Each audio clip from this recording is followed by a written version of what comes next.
My name is June Allen. I was born in South Wales on the Rhondda Valley, and it's a very little small coal mining town.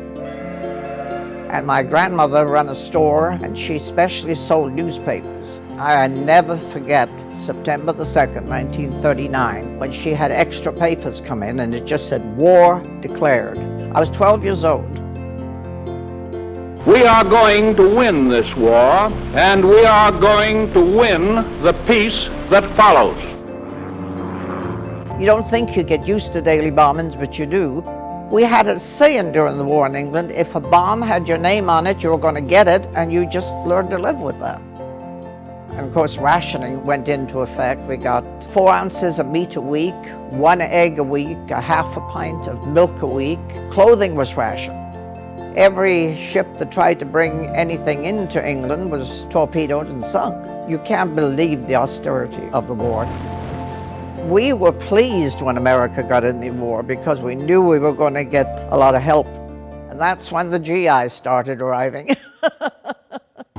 They had a hotel in the town. They had turned it over to the American Army, and it was the military police headquarters. And incidentally, keep an eye on the arcade dance hall. We've had a lot of trouble there lately. And when we used to go to the dances, of course, they always had the MPs at the dances, and that's where I met Arnie Boots. He was in the military police. He was on duty at the dance. And I married him on May the 24th, 1942, and all this time he was stationed in Cheltenham, England, where I lived.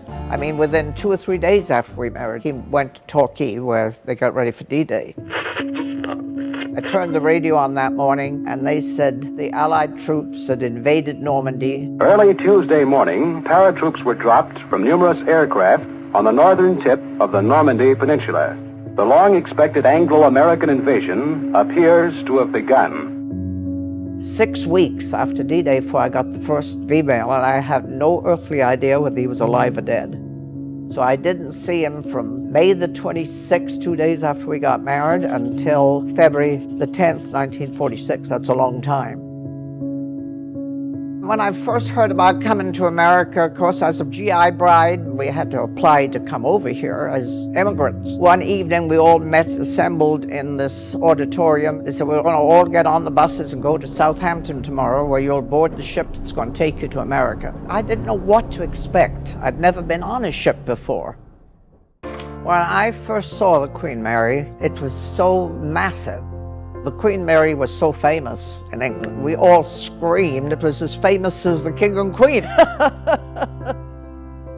Well, we boarded the ship, 1,800 brides and their children, in February 1946. I was 18, the Queen Mary was 10. Of course, there was Army personnel all over the ship, and they escorted each one of us. They were gracious, very good, and they made sure we got to our proper rooms. I was in room main deck 101, and I thought, my God, this is like being in a hotel. It just didn't occur to me that it was a ship. When the ship actually sailed, we were all up on the sun deck, and they had hooked up the tugboats and was pulling us out to sea, and to see that huge ship pull out and everybody waving goodbye, there's no words to describe it. The time went very quickly because we visited with each other. We walked around the ship together. We played cards, we played bingo, we went to movies, and we had a daily newspaper called Wives Away. It had stories in there about every state in the United States. It told us different stories about the brides on board the ship. We used to go up on the sports deck, and we would play shuffleboard. A lot of them walked around the promenade deck, and I did too, but I loved to go up on the sun deck and just look out at the sea. And we would go up there at night, quite a few of us, and look around, and we would see the stars, and it was a magnificent sight. We passed these floating icebergs all the time, and you couldn't help but think of the Titanic. The voyage itself was 5 days, 23 hours, and 12 minutes, and finally we got to New York. Then the tugboats have to hook up to bring it in. Well, on the tugboats were dozens of reporters because we were the first shipload of war brides. And I was standing looking at the Statue of Liberty, holding my son. There was all the skyscrapers, and they said, point to the Statue of Liberty, and I did. Magnificent sight. They had buses waiting for us, took us to an armory in New York, and that's where they had the husbands. Now, I married Arnie in '44. I'd never seen him out of uniform.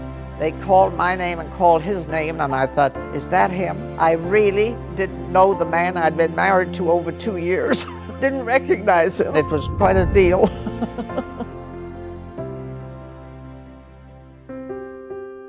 I've always been quite proud of the fact that I'm British and I was a war bride and came over on the Queen Mary. There are no words to describe how I feel being back on the Queen Mary. For the first time in 67 years, I literally got tears in my eyes. I just took my breath away. It was so beautiful. I love the Queen Mary. I feel that the Queen Mary has a soul. It's a living being. I feel at home here. My grandchildren wouldn't be here today if I hadn't sailed on the Queen Mary. And coming over on this ship is something I'll never forget. The Queen Mary will always live in my heart. It's always going to be part of my life. I love you, Queen Mary.